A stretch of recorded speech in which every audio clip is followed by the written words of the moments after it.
Galevix neyin peşinde? Zaltat'ın ortadan kaybolmuş olması rahatlığımız için yeterli mi? Orwena'nın yılmadan peşinden koştuğu çağrı ne anlama geliyor? Muhteşem bir şekilde açılan The War Within hikayesi, Alera ve Zaltat arasındaki ilk roundu kapamış ve ardından ortalık ciddi anlamda sakinleşmişti. Ancak Zaltat'ın gölgelerde saklanmasının hayra alamet olmadığını, sadece Alera'nın hak ettiği dinlenme ve kısa sürede olsa mutlu olma şansını yakaladığından bahsetmiştik. Ve artık gereğinden uzun süre duraksayan hikayenin tekrardan yavaş yavaş hareketlenmesi ve bizi hazırlama vakti, çünkü bu hafta yayınlanan Siren Isle güncellemesi 2 görev serisinde beraberinde getirdi ve hem Undermined patch'e öncesi temelleri attı, hem bazı çok ilginç yeni detay ve hikayeleri oyuna kattı, hem de beni yine sinir etti. Gelin bakalım bu videoda Siren adasında nasıl sırlar gizliymiş göz atalım. Diğer konuları sonra konuşuruz. Siren adasının önemli olma sebebinin adanın derinlerinde kristal olduğunu söylemişlerdi. Ardından birkaç hafta önce de Azeroth'un World Soul'unun kristalleşerek Beledar'a dönüştüğünü ve aslında Azeroth üzerinde bu parçalardan daha fazlasının olduğunu öğrenmiştik. Ve anlaşılan o ki bu kristallerden biri de gözden ırak Siren adasının derinlerinde. Goblin Zeppelin ile adaya geçtiğimizde herkesin adadan yayılan ses, şarkıyı duydukları için buraya toplandıklarını görüyoruz. Aratiler zaten aynı Beledar gibi onlara seslenen bu kristali duyar duymaz aramaya koyulmuşlar. Goblinlerin derdi bu operasyondan bir şekilde kazanç elde edebilmek. Bu süreci izleyen Earthen'lar da artık özgür oldukları, Titan yasalarına uymak zorunda olmadıkları için peşlerinden gelmişler. Adaya keşfe gelen bu 3 grubun karşısında da yine üçlü bir düşman grubu çıkmış. Korsanlar, Raikullar, Naga. Korsanların niye geldiği bariz. Nagaların olması ilginç çünkü kraliçelerinin emri veya iradesi olmadan hiçbir şeye kalkışmazlar. Ve Raikullar da var ve aslında Siren adasıyla en büyük bağa sahip olanlar onlar. Biz de kristalden yayılan sinyali takip etmek için oradaki Earthen'lardan Bargus'un peşine takılıyoruz. I'll set some metal pylons to focus the signal.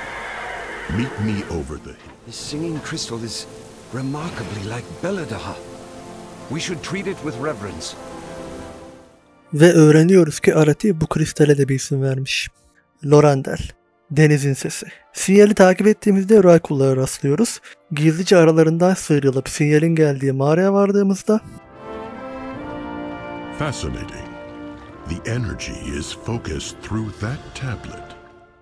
görüyoruz ki bu sinyal bir tabletten yayılıyormuş. Üzerinde ışığın oluşturduğu işlemeler olan kadim bir tablet ve nedense bana Zeret Mortis'i ve First One'ları hatırlatan bir tablet. Bilmiyorum, sadece o izlenimi edindim. Kristali okuduğumuzda gözümüze şu yazı çarpıyor. Sires'in şarkısı.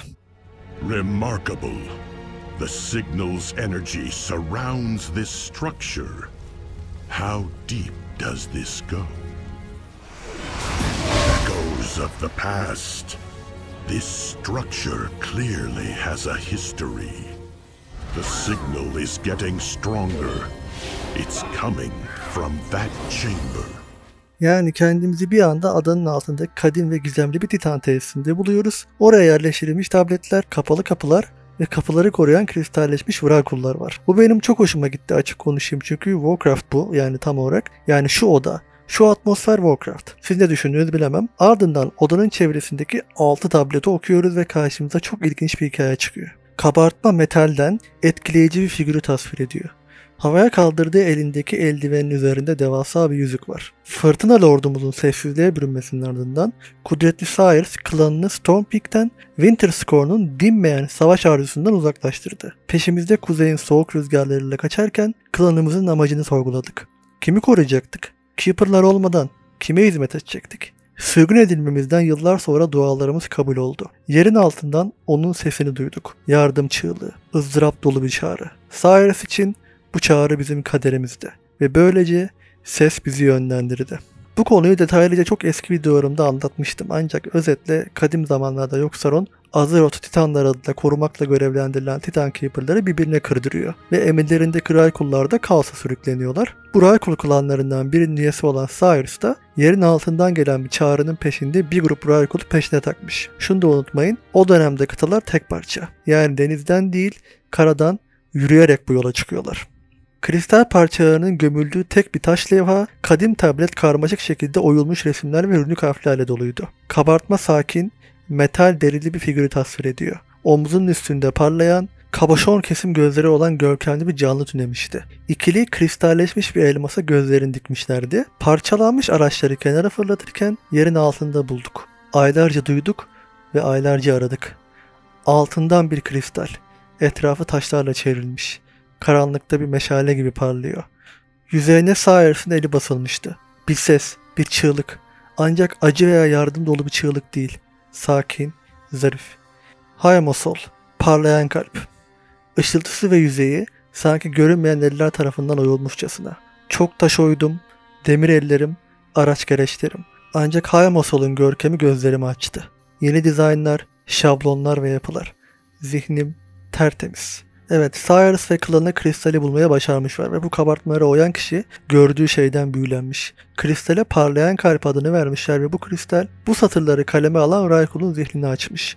Zihnine dizaynlar, şablonlar yerleştirmiş. Şablon ve dizayn mı? Aynı Zeret Mortis'teki şablonlar gibi mi? Filmin aklında alan şablonlar mı? Kabartma, İsa'nı andıran figürlerin toplandığı dev bir odayı tasvir ediyordu. En uzunları elini yukarı kaldırmıştı. Gömülü küçük bir altın parmağında parlıyordu. Mağaranın ortasında kristalleşmiş bir elmas zeminden yukarı doğru çıkıyordu. Araç, gereç ve el yordamıyla mağara genişledi.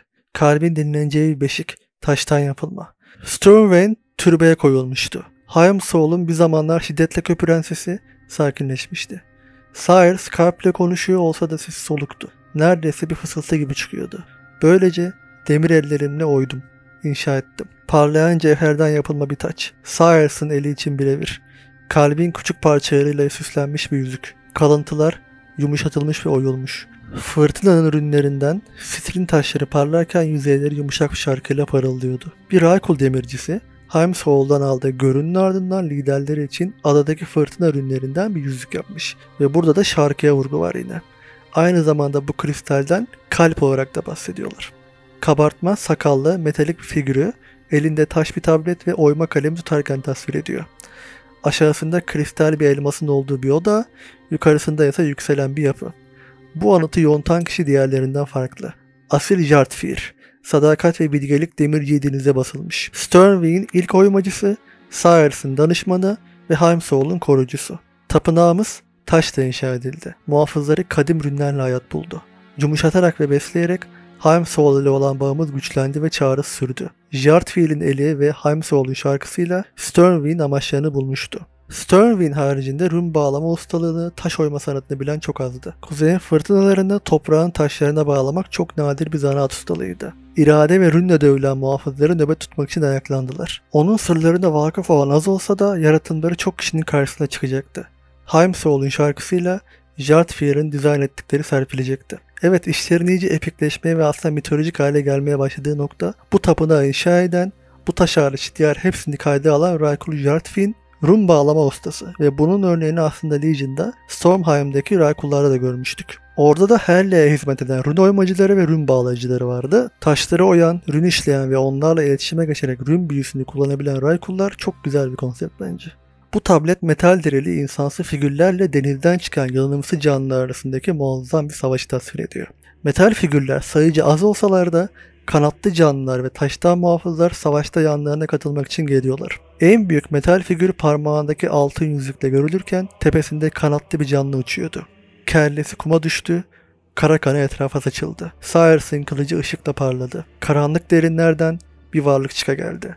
Cyrus feryat figan aykırıdı. Duy bizi o Hart. Sternwyn olarak bu toprakların üzerinde kederin dalgasını geride tutmak için direniyoruz. Bize şarkınla, kalbinle rehberlik et. Acın bizim olsun. Cyrus'ın deniz ve gökyüzünde yankılanan çağrısıyla geldiler. Daha önce görülmemiş bir sürüngen dalgası. Yılanlar ölürken ve dehşetengiz canlılar düşerken demir deriler kanla kayganlaşmıştı. Gürleyen gökyüzü yarıldı. Treyar'ın öfkesi sonu gelmeyen sürüngen dalgasını yarıp geçti.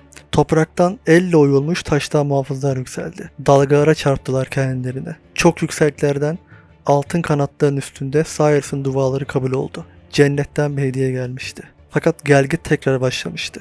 Sayıca azalmışken son bir şarkı duyuldu. Cyrus çatışır ve Treyar çığlık atarken klanının üyeleri sürüngenlere yenildiler. Taş gardiyanlar parçalandı, molozlara ayrılırken derin sulara sürüklendiler. Altından olanlar gökyüzünden düştüler, çığlık atarken kanatları ve mızrakları parçalandı. Ruhuna çöken ağırlıkla Cyrus halkına döndü ve dedi ki, mahzene kaçın, kalbimizi koruyun. Hayatta kalanlar bu emre uydular. Cyrus sahilde karanlıkla tek başına yüzleşti.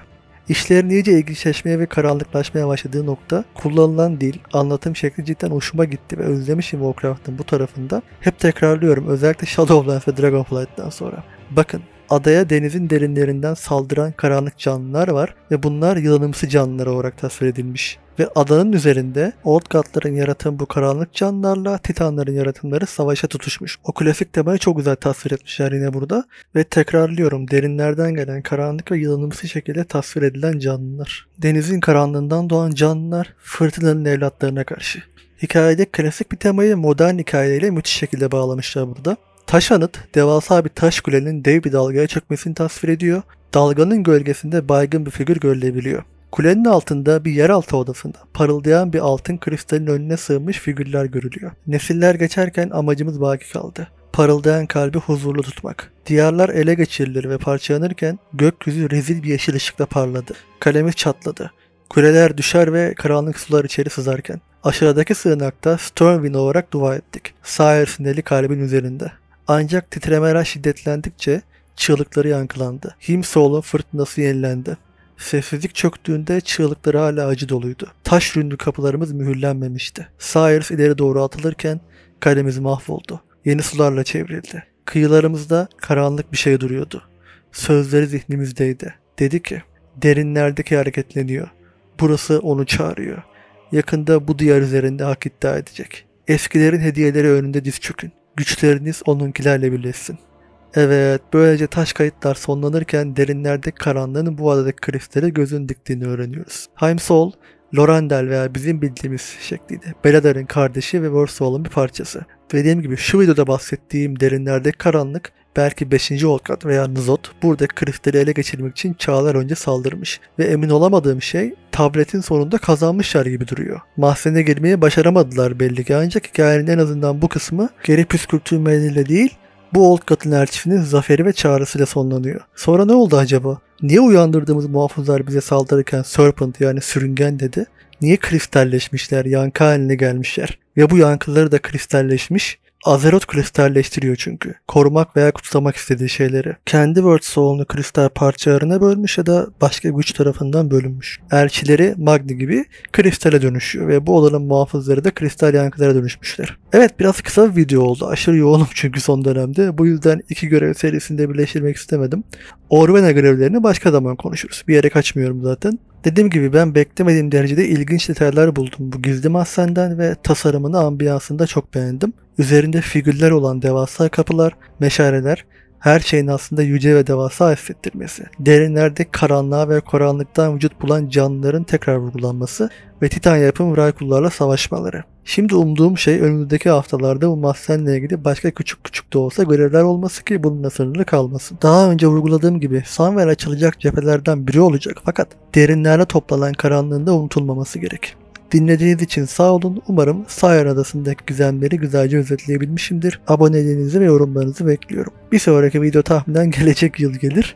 O yüzden eğer öncesinde video çekemezsem hepinize mutlu 2025'ler dilerim. Saygılar, sevgiler.